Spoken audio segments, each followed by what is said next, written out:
Yeah, so that's it. I just watched the interview, with Nick Fuentes and Tucker Carlson, and pretty much Tucker Carlson saying that Nick Fuentes was right and eventually he won.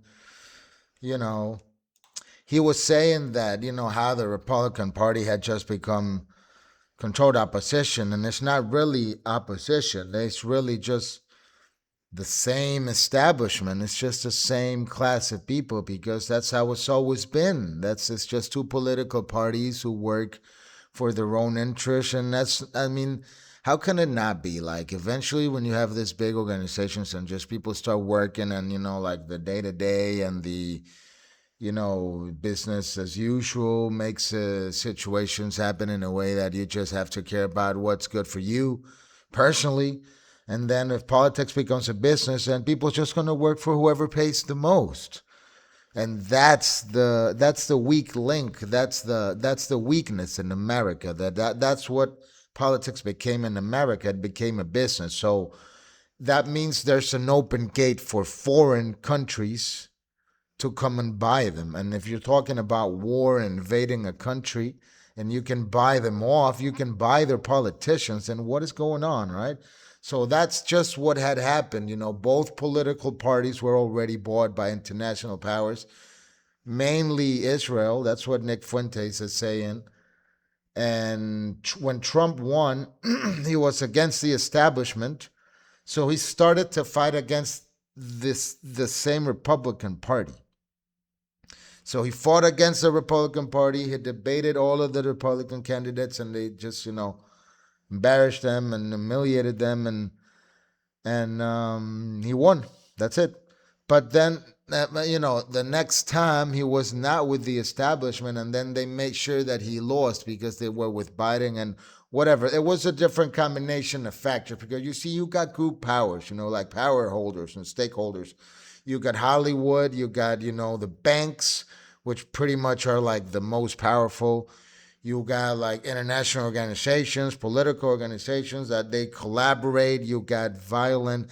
You even got the narcos. I mean, why do you think there's more drugs than ever available today? And people are just like using more drugs than ever before. Like this is the most drug there's ever been. It's because the narcos are just pretty much controlling everything in most countries and bribing and whatever. Like it's so. What I'm trying to say here, like going back to the point, maybe I'm drifting away too much. It's just that Nick Fuentes is like presenting this idea that the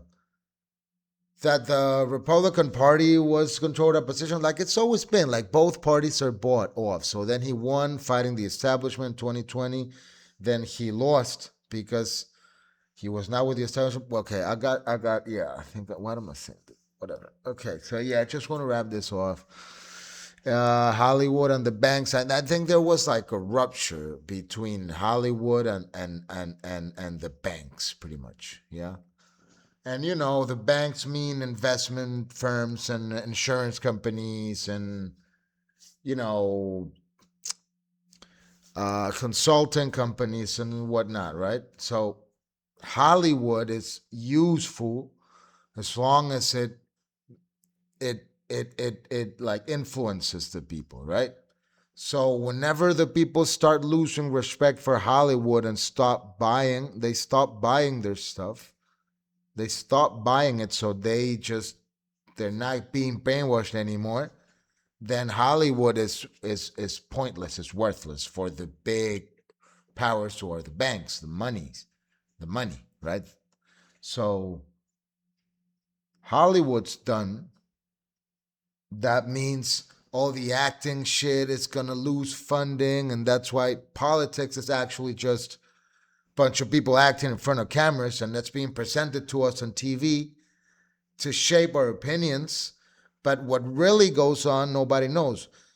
Just that now we have phones, right? So now we can actually know what's going on. So that's why Trump won, because he kind of like ran with this idea that they was actually exposing that the whole system was actually broken and corrupt. Like that was what the communists were actually trying to come across with at the beginning. They were trying to say that the whole system is corrupt and broken, so we need a new system.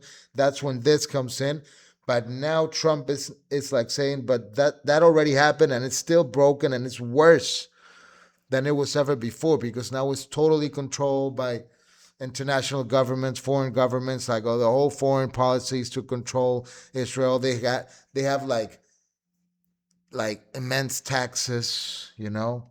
They take all the money and they use it to fund foreign governments to fight wars like Americans don't even care and both parties are in on it. So, right? So that's the thing.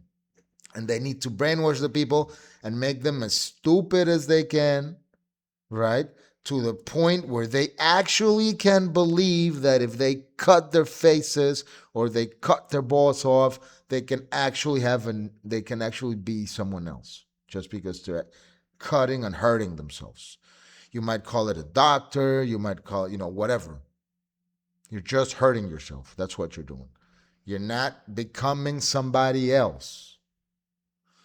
So if you get the people to believe that kind of stupidity and to engage and indulge in stupid behavior, like totally stupid and gross, and just, I'm not even gonna mention it, but it's just people are just involved in just some gross, stupid behavior. Then they don't realize what's really going on and they're just robbing people. Like it's like America's pretty much unlivable.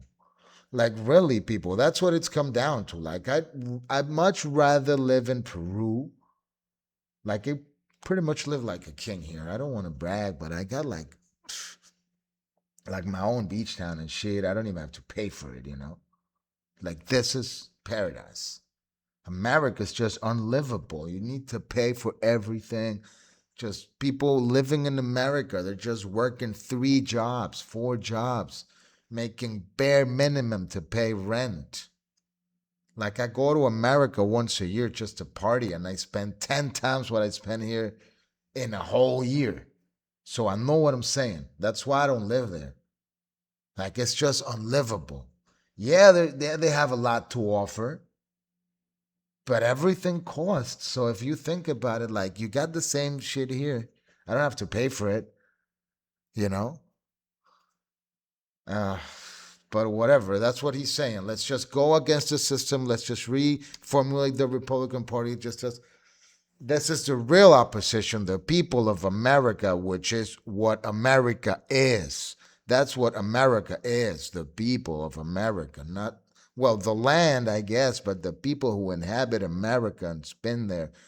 It's not really about the color of your skin, but it is about who are the people that funded the country and founded the country and established the country, and who are the descendants of these people, and who are just immigrants and who are just invading the country. Right? It's an invasion. Like, why would it be crazy to care about who's coming into your country, who's in your country, who started the country, who fought for your country? Like, this is my country. I totally get it, right? You're supposed to defend your country. Like, I'd fight for my country. I won't fight for my country though. I don't need to fight for my country. But if I see people invading my community, my house, like it's about my reach, right? I got to be honest. Like in reality, it's about my reach. I'm not trying to get into politics. I'm just putting myself out there because that's what we do now, right? I'm not even making anything out of this other than promoting my music and stuff, right? So people be like, then why the hell you do it? Then just what we do. Like I'm gonna watch this like 100 years from now. I'm gonna still be alive. I'm telling you, I'm gonna watch this. I'm gonna see, damn, dude, that was what I was doing when I was 37. What are you doing, right? Like, are you even able to speak to a camera? Are you even able to have an opinion? Are you even able to speak a language? Like, what are you doing? You just a pretty boy and just like showing your stuff there, and you're pretty much no one, dude, right? So go back to being no one or just shut up and listen, right? You just got lucky and shit, but you're just fucking no one, man.